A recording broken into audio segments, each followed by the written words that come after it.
So I'm just hanging out right now, um, waiting to get some tires on my mom's truck while I'm out here visiting Arizona.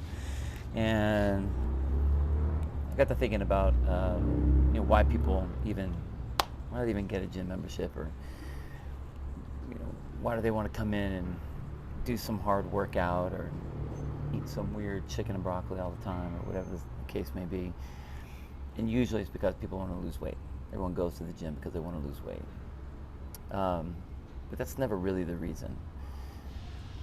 The, what's interesting as a coach is trying to really figure out why people want to do certain things. Not just why, but what's their why they want to do it.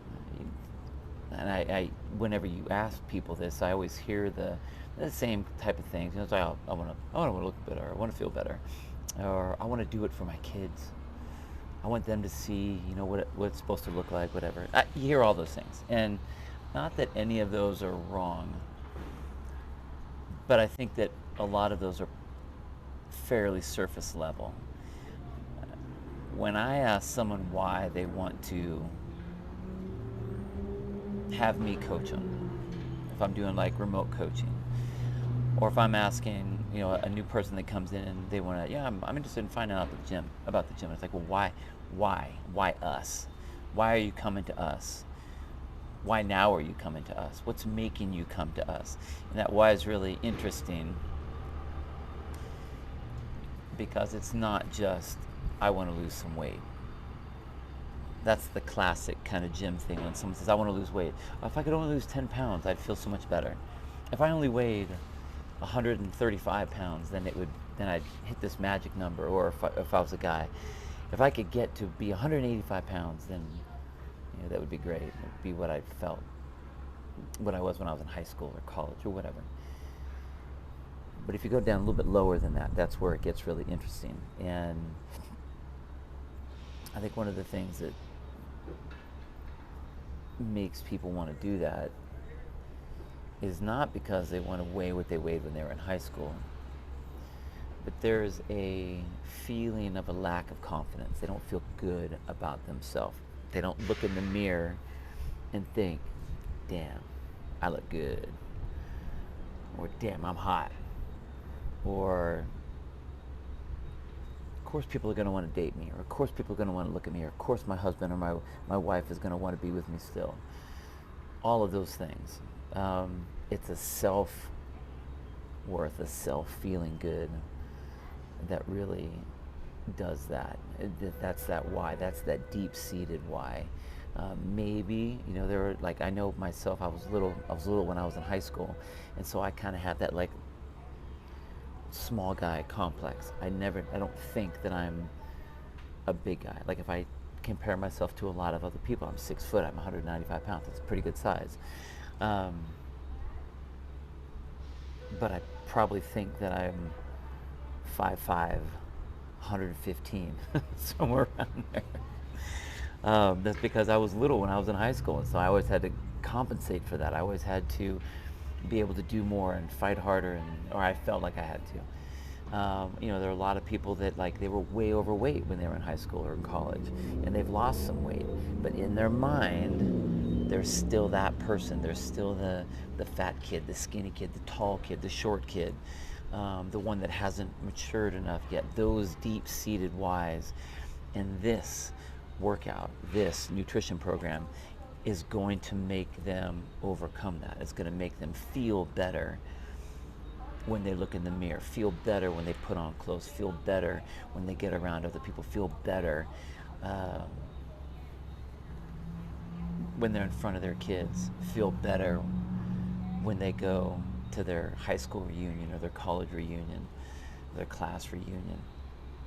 I think that's really important to understand that one piece, because then when you have those rough days where you don't want to work out, you don't want to eat the good food, you just want to stop off at Jack in the Box and get 4 tacos because they're so damn good, and the teriyaki bowl because it almost sounds healthy.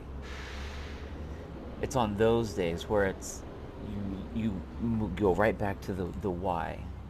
The why is not, well, I just want to lose some weight, because you could always slough that off and be like, oh, well, today's a cheat day.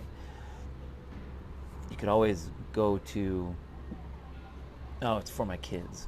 Whatever. You're probably getting it for your kids too. So that doesn't work anymore either. But what is that? Going back to how you feel when you were the skinny kid, the small kid, the fat kid, the short kid. How does that you feel? Are you able to make that you feel better by the choices that you're making? That is the thing that's going to get you going. Maybe it's not even a physical thing. Maybe it's a health thing, a medical thing. Maybe you have diabetes. Maybe you have high blood pressure. Maybe you have uh, some chronic inflammation that you're having to deal with because of nutrition and because of your current level of fitness. You know bad things come from that. So it isn't a matter of like, I wish I weighed 135 pounds. It's a matter of, what are you willing to do? What's that balance? Do I want the bad health for this shitty food? Or am I willing to be just a little bit more uncomfortable and be like, you know what, this is actually going to be the good thing for me. It's going to make me feel better. It's going to make me be better. It's going to make me look better. It's going to make me feel better about myself inside. That's the why. The why is not an outside thing. The why, sure, everybody wants to be able to play with their kids and show their kids how to do, a healthy lifestyle and exist in a healthy lifestyle.